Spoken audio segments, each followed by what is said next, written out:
Hello and welcome to the Toffee Blues, your source for all things Everton, and welcome to more of a reaction video to an article that came out today from Wayne Vasey from Football Insider 24 that says Everton board getting behind stunning David Moyes return.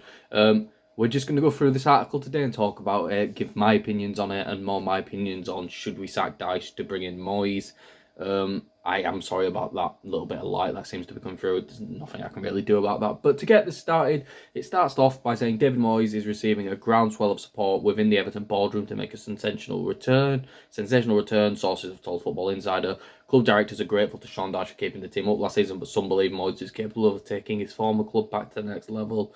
The fans are also believed to be a key part in this, and that doesn't surprise me. A lot of the talk online anyway with the crowd that are desperate to get Sean Dyche gone do mention David Moyes and do mention the fact that he's available and that he could do a much better job than what Sean Dyche could, and that he's proven that in the past that Moyes could get us comfortably mid-table with barely anything around.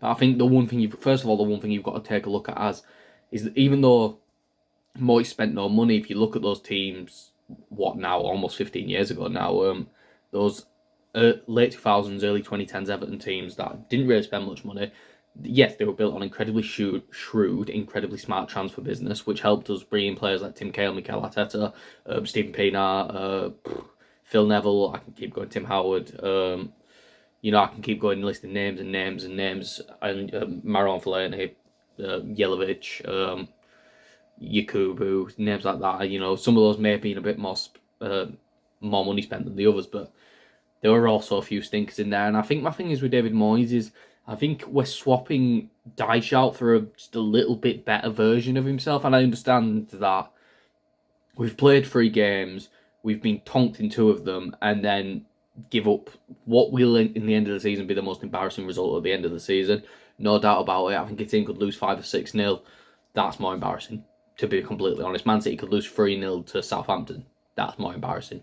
You can't give up a lead like that in 7 minutes. And I was out. I didn't watch the full game, so I can't sit and comment on every aspect of the game. I can't see. All I know is that it seemed as soon as Iliman Ndiaye was subbed off, the game changed, and Bournemouth just took over by making 5 smart subs, while Dyche once again made no changes. And I think that's what's really changed the mindset on Sean Dyche, is his unwillingness to make changes, in a sense where, don't get me wrong, right, this team is one of the worst, if not the worst Everton team ever. There is talent-wise, personnel-wise. Some older fans can probably point back to the 90s or something, but it's one of those where you look at league position finishes over the past few years, it's hard to really deny it. You have to go all the way back to some of the teams that were in the 2nd division, if in the 3rd division, if we ever were. I'm not a thesaurus on the club's history, but I think it's one of those ones where I can see the frustration personally. It says here Everton have conceded 10 goals in these last 3 fixtures, with the club throwing away a 2-goal lead. A 2-goal lead that really never should have been given away. Moyes is one where, yeah, I get it. I understand the appeal of having Moyes back, and I think Moyes is someone who could get the team behind him and really push us up the league. Don't get me wrong, with David Moyes, we could finish 10th, 11th, somewhere around there, even with the start. Do I think we could do that with Dyche? To be honest, probably not. I think Moyes there's a decent gap between Moyes and Dyche. That might be a controversial opinion, but at the same time, with the money we'd have to pay Dyche to get rid of him, and the ambitions of the club, is bringing in a similar style of manager. He may do that style better than Dyche, and I think he's more willing to make changes and make. And he's showed at West Ham. He won them a European trophy. He had them around Europe a few times, but West Ham were also free spending during this time. Don't get me wrong; it's not like they were spending ridiculous amounts. But saying that, you look at some of the players West Ham were able to bring in: Lucas Paqueta, Mohamed Kudus, even lesser so James Ward-Prowse. Look at West Ham this summer. I know Lopetegui probably played a part in that, but you look at some of the players West Ham were able to bring in, and a lot of that is on the back of Moyes being able to make West Ham comfortable to the point where now they're able to spend money, getting them that season in the Europa League and getting them, I think he got them to a semi-final of the Europa League, then won the Conference League the next year, and then I don't remember where they went out in the Europa League the year after. I think they went out to Leverkusen, I think. So quarterfinals maybe, I think. I'm not 100% certain there, but yeah, I think it's an interesting one because personally, I don't see the point in sacking Dyche when we don't have the money to sack Dyche.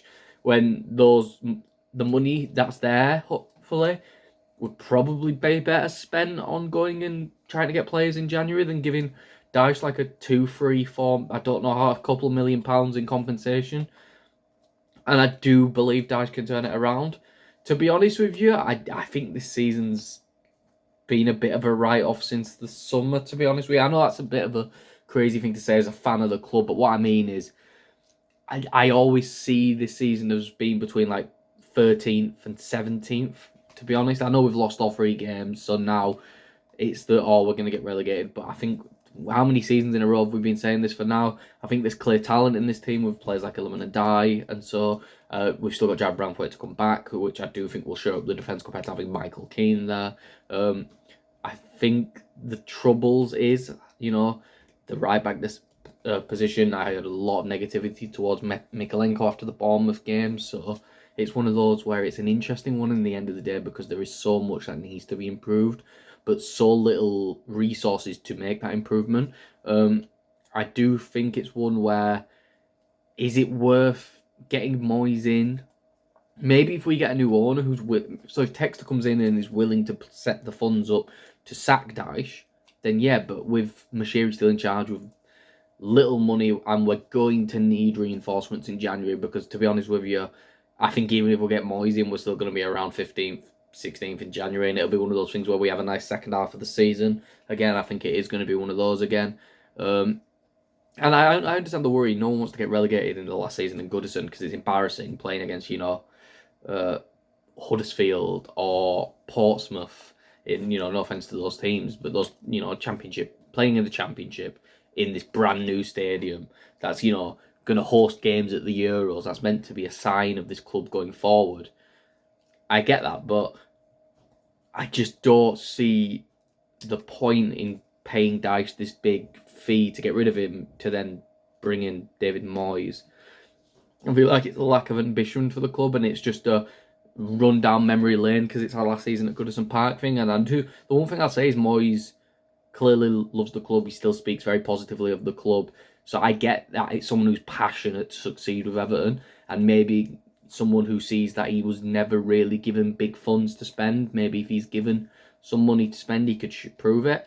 Again, this is a weird one to talk about because I wouldn't be majorly against it, but I also think that there's names like a Carlos Corberán who I think would just be, if the club are going to sack Dyche, they might as well show some ambition and get a manager like Corberán who's being able to massively overperform with these West Brom teams that he has, and the best manager in the Championship by a country mile, the best manager by a country mile.